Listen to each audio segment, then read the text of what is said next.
Well, tube. That was a perfect day for a banana fish. So we're gonna do some J.D. Salinger today.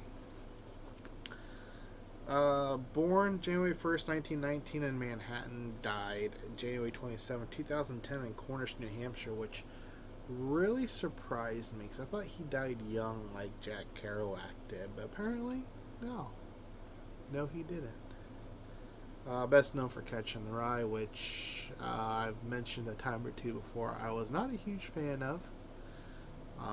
Franny and Zooey, which is a much better book. I'm getting Facebook messages for some reason.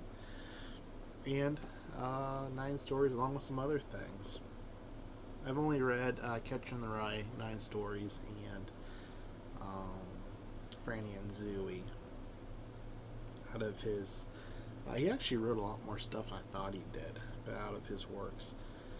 Just a little quick interesting fact about him. He was in World War II. He was a counterintelligence person who interrogated prisoners of war. I did not know that. Also met Hemingway when he was over in Europe, which I also didn't know. I guess they actually had a mutual appreciation for each other's works. So, which I didn't think Hemingway liked anybody's work, so that's pretty cool. So, perfect day for is it for a banana fish? A perfect day for banana fish. We have a young couple, Seymour and Muriel Glass, which the Glass is a reoccurring family in Salinger's works. I believe it's the same family that's in Franny and Zooey, and I'm not sure what else. So this young couple is vacationing down in Florida, and Muriel calls her mom, and the conversation is erratic. It's a bunch of interrupting and so on, and we get like a little sense that Muriel's mom is worried about Seymour. Seymour just down chilling on the beach when this little girl comes up, and her mom is off drinking, and Seymour has a cute little kind of conversation with her about some girl, I think named Sharon, that he let sit on the piano bench while he was playing or something. So this little girl was all jealous about it.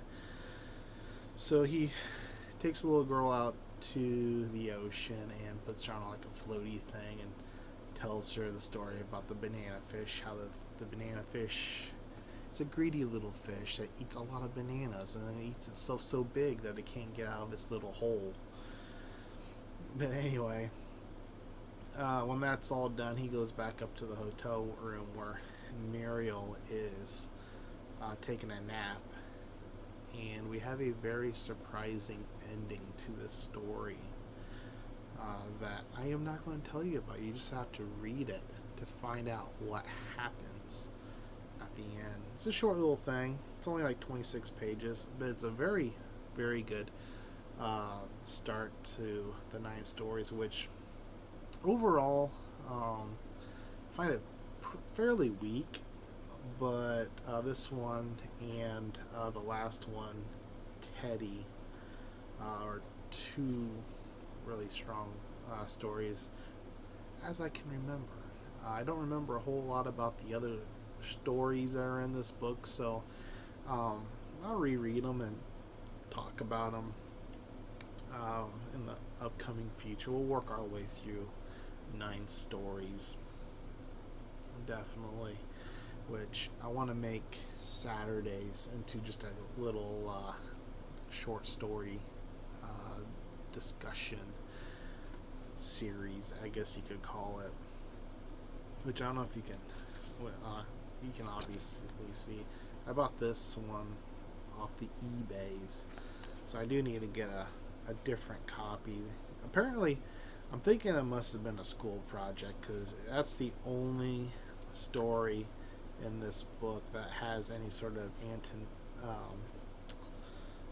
intonations, it has any writing and underlining in it, which I would have thought that if the person was reading it on their own, they would have found some meaning in Teddy. But maybe they didn't make it that far. So I always think it's funny when you get a book and one small section has writing in it. I just have to assume that must have been for a class and the person didn't actually read the whole thing. So, that's it for this one, peeps. Have you read Perfect Day for a Bananafish? What'd you think about it? Did you read the J.D. Salinger 9 stories? Do you even like Salinger? He's not for everyone, but I do definitely recommend reading at least the Bananafish and the Teddy out of this book. We'll see about the other ones, but I remember, if my memory serves, I didn't really get a whole lot of 7 of the 9 stories in this collection. So that's it for this one, peeps. Cheers.